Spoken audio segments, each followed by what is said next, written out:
Hello, I am Darshan Devaya. I work as a naturalist at Thrush Madikeri Resort and Spa. Today we are entering thick rainforest of Western Ghats here, and we'll take you on a once in a lifetime journey.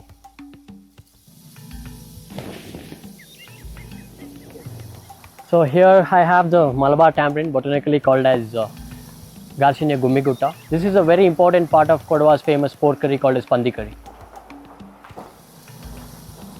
We have a beautiful caterpillar here mimicking a snake, very well camouflaged with this plant here, more like a Malabar pit viper snake.